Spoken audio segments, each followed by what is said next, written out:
12 सितंबर 1949 से 14 सितंबर 1949 तक भारत की राजभाषा के विषय में विचार विमर्श किया गया। उन्हीं महान नेताओं के विचारों के उदाहरण प्रस्तुत करते हुए देखते हैं एक दृश्य।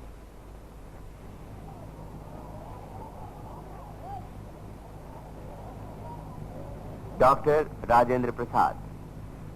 दोस्तों, अब हम भाषा के बारे में विचार करेंगे। इसका उपयोग हमारे जीवन में सबसे अधिक है, इसलिए सदस्यों से मेरा निवेदन है कि भाषा के सवाल पर बोलते हुए वे कुछ ऐसा नहीं कहेंगे जिससे किसी को ठेस पहुंचे। इसके संबंध में 300 से अधिक संशोधन मिले हैं। इनमें से कुछ विशेष महत्वपूर्ण है। इन पर सीधे विचार विमर्श करने के लिए सदस्यों को मैं आमंत्रित करता हूं।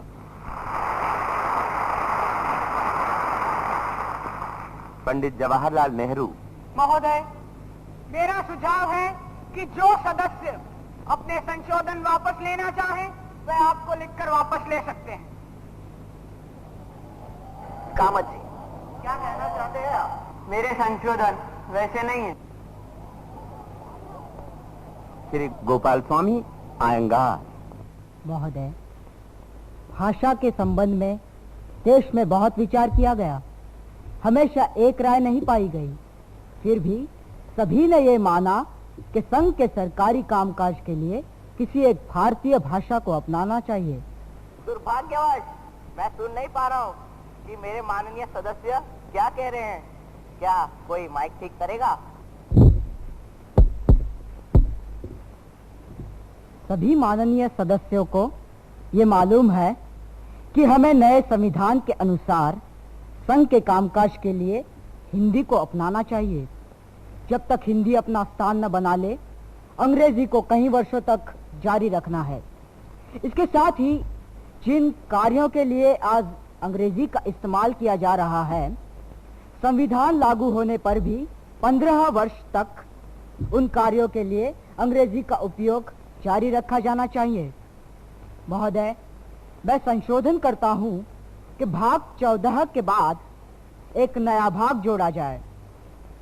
नया भाग 14 क, अध्याय 1, संघ की भाषा, अनुच्छेद 301 क 1, संघ की राजभाषा हिंदी और लिपि देवनागरी होनी चाहिए और संघ की राजकीय प्रयोजनों के लिए प्रयोग होने वाले अंकों का रूप भारतीय अंकों का अंतर्राष्ट्रीय रूप होगा। सेठ गोविंद दास।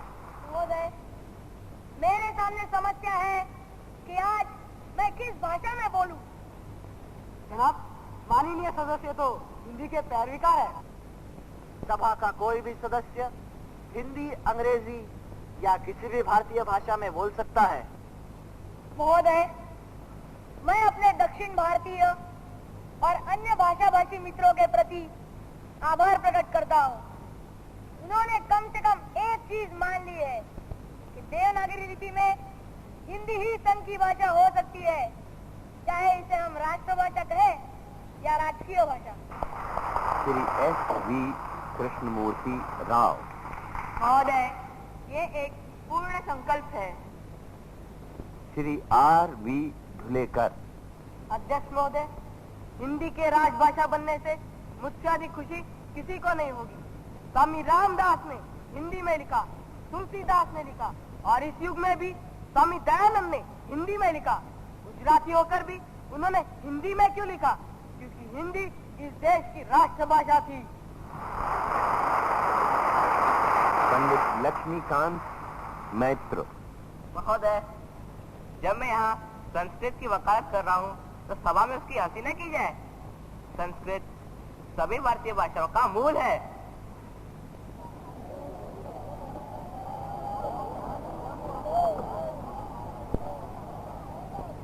Shri Frank Anthony. महोदय, मेरा यह अमेंडमेंट है कि हिंदी देवनागरी लिपि की जगह रोमन लिपि में लिखी जाए। हालांकि अंग्रेजी मेरी मातृभाषा है, इसे मैं भारतीय भाषा मानता हूँ, किंतु कई कारणों से मुझे ये लगता है कि अंग्रेजी इस देश की राष्ट्रभाषा नहीं हो सकती। श्री T.A. रामालिंगम चेट्टियार।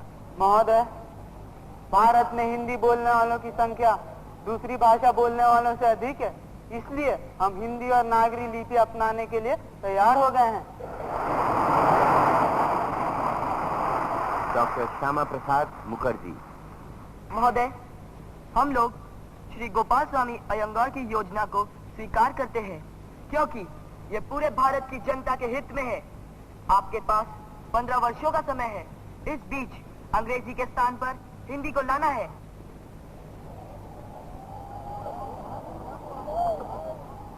अध्यक्ष महोदय, मैं अपने दोस्त और साथी श्री गोपाल स्वामी अयंगार के संशोधन का समर्थन करने के लिए खड़ा हुआ हूँ। ये संशोधन बहुत मेहनत और लगातार विचार विमर्श के बाद इस रूप में सामने आया है। भाषा एक महान वस्तु है, ये एकता को बढ़ाती है। यदि हम सावधान न रहें तो ये एकता को तोड़ भी सकती है। इसलिए सारे देश के लिए एक समान भाषा के संबंध में विचार करते समय हमें सावधानी से विचार करना चाहिए। हमारे राष्ट्रपिता बड़े बुद्धिमान और दूरदृष्टि वाले थे। उन्होंने देश के भविष्य से संबंधित सवालों के विषय में गहन चिंतन किया। उसी तरह भाषा के विषय में भी विचार किया। राष्ट्रपिता ने पहली बात जो हमें बतलाई, भले ही अंग्रेजी एक महान भाषा है, उसने अच्छे काम भी किए, लेकिन कोई राष्ट्र विदेशी भाषा के सहारे महान राष्ट्र नहीं बन सकता। वह भाषा जनता की भाषा नहीं बन सकती। इसलिए जहाँ तक संभव हो अपने राष्ट्र, सार्वजनिक और अपने कामों को अपनी भाषा में ही करना। विशेष रूप से हमें उस भाषा में काम करना है जिसको सारे भारत में इस्तेमाल के लिए हम चुनते हैं। दूसरी बात पर उन्होंने बल दिया कि भाषा आम जनता की होनी चाहिए। तीसरी बात उन्होंने बतलाई कि भाषा में भारत की मिली जुली संस्कृति होनी चाहिए। ये प्रस्ताव भारत में भाषा के क्षेत्र में क्रांति की शुरुआत है, एक बड़ी क्रांति जिसका आगे चलकर बहुत प्रभाव होगा। हम आज नए युग की दहलीज पर खड़े हैं, इसलिए जरूरी है हमारे दिमाग में भारत की साफ तस्वीर हो कि हम भारत को कैसा बनाना चाहते हैं। हमें याद रखना होगा कि हमें नए भारत का निर्माण करना है। श्रीमती जी दुर्गाबाई। अपने मित्रों की भावनाओं का आदर करते हुए हमने देवनागरी लिपि में हिंदी को स्वीकार कर लिया है। हमने गांधी जी की पुकार सुनी और दक्षिण में हिंदी का प्रचार किया। मैं इस बात के लिए दक्षिण के लोगों की प्रशंसा करूंगी क्योंकि उन्होंने पूरे उत्साह के साथ हिंदी सीखना शुरू किया। हमें श्री गोपाल स्वामी अयंगार की योजना स्वीकार करने में कोई संकोच नहीं होना चाहिए।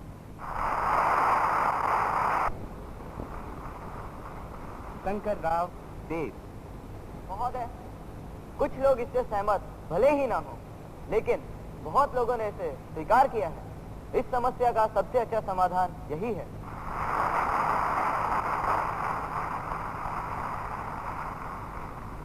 सरदार हुकुम सिंह। महोदय, मेरा ये संशोधन है कि देवनागरी लिपि में हिंदी के बदले रोमन लिपि में हिंदुस्तानी होना चाहिए।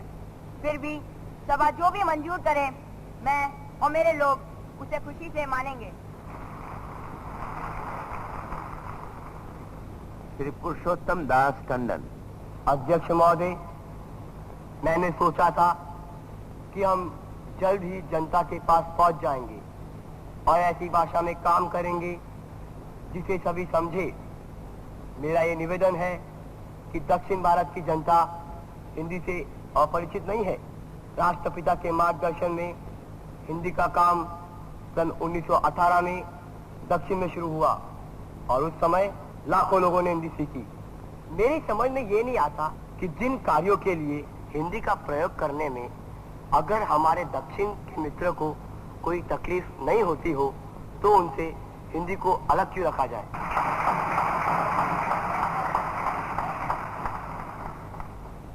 मौलाना अबुल कलाम आजाद। जनाब, मुझे अयंगार साहब की तरमीम मंजूर है। इस बात के लिए मुझसे ज्यादा खुशी और किसी को नहीं होगी कि हमारी कौमी जबान की जगह अंग्रेजी से बुलंद हो। हिंदुस्तानी नाम अपनाने से हमने हिंदी और उर्दू की दूरी को कम करना चाहा था। डॉक्टर रघुवीर। महोदय, हिंदी भाषा का आधार व्यापक है। व्यापक आधार वाली भाषा ही राष्ट्रभाषा होनी चाहिए। श्री K.M. मुंशी। अध्यक्ष महोदय, क्या आप कुछ कहना चाहते हैं? जी हाँ, क्या मैं आपसे अनुरोध कर सकता हूँ कि आप आधे घंटे के लिए सभा स्थगित कर दें, क्योंकि भाषा के इस कठिन प्रश्न पर हम में से अधिक लोग सर्वसम्मत निर्णय पर पहुंचे हैं। मैं जानना चाहूंगा, क्या सभा इस प्रश्न पर फिर से चर्चा करना चाहेगी?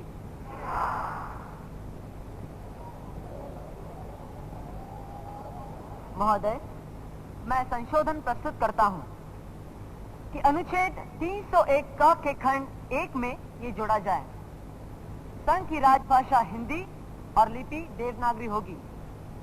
संघ के राजकीय प्रयोजनों के लिए प्रयोग होने वाले अंकों का रूप भारतीय अंकों का अंतर्राष्ट्रीय रूप होगा।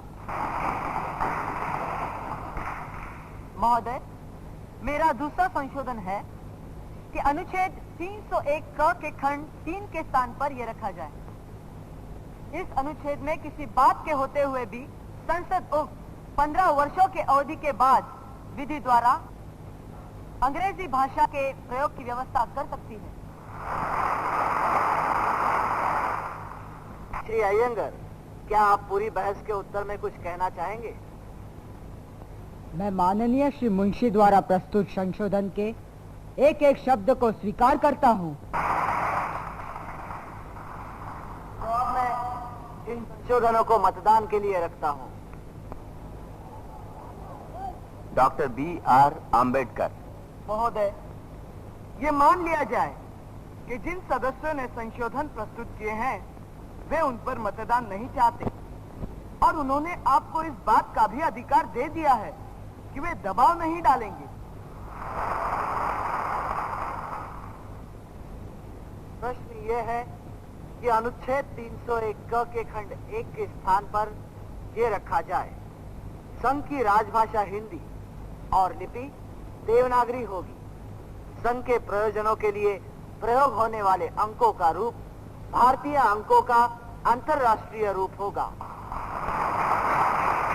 प्रश्न ये है कि अनुच्छेद 301 क के खंड 3 के स्थान पर ये रखा जाए, इस अनुच्छेद में किसी बात के होते हुए भी संसद उक्त 15 वर्ष की अवधि के पश्चात विधि द्वारा क अंग्रेजी भाषा का या ख अंकों के देवनागरी रूप का ऐसे प्रयोजनों के लिए प्रयोग का उपबंध कर सकेगी जो ऐसी विधि में बतलाए जाए। संशोधन स्वीकृत किया गया। हिंदी के विकास के लिए निर्देश 301 ट। संघ का ये कर्तव्य होगा कि वे हिंदी भाषा का प्रसार बढ़ाए, उसका विकास करे, ताकि वो भारत की सामाजिक संस्कृति के सभी तत्वों की अभिव्यक्ति का माध्यम बन सके। मेरी इच्छा है कि सभा के स्थगन से पूर्व मैं आपसे बधाई के कुछ शब्द कहूं। मैं समझता हूं कि हमने अपने संविधान के लिए एक ऐसे अध्याय को स्वीकार किया है जिसके परिणाम पूरे राष्ट्र के निर्माण में बहुत ही दूरगामी होंगे। इतिहास में इससे पहले पूरे देश के शासन प्रशासन की भाषा के रूप में कोई एक मान्यता प्राप्त भाषा कभी नहीं रही। आज ये पहली बार है कि हमारा अपना संविधान हुआ है और हम अपने संविधान में एक ऐसी भाषा का उपबंध करने जा रहे हैं जो संघ के प्रशासन की भाषा होगी और वो भाषा समय की आवश्यकताओं के अनुरूप विकसित होगी। हम लोगों से जो भी संभव है हमने उसे सर्वाधिक बुद्धिमत्ता पूर्वक किया है और इसके लिए मुझे अत्यधिक प्रसन्नता है। मैं आशा करता हूं कि आने वाली पीढ़ियां इसके लिए हमें साधुवाद देंगी।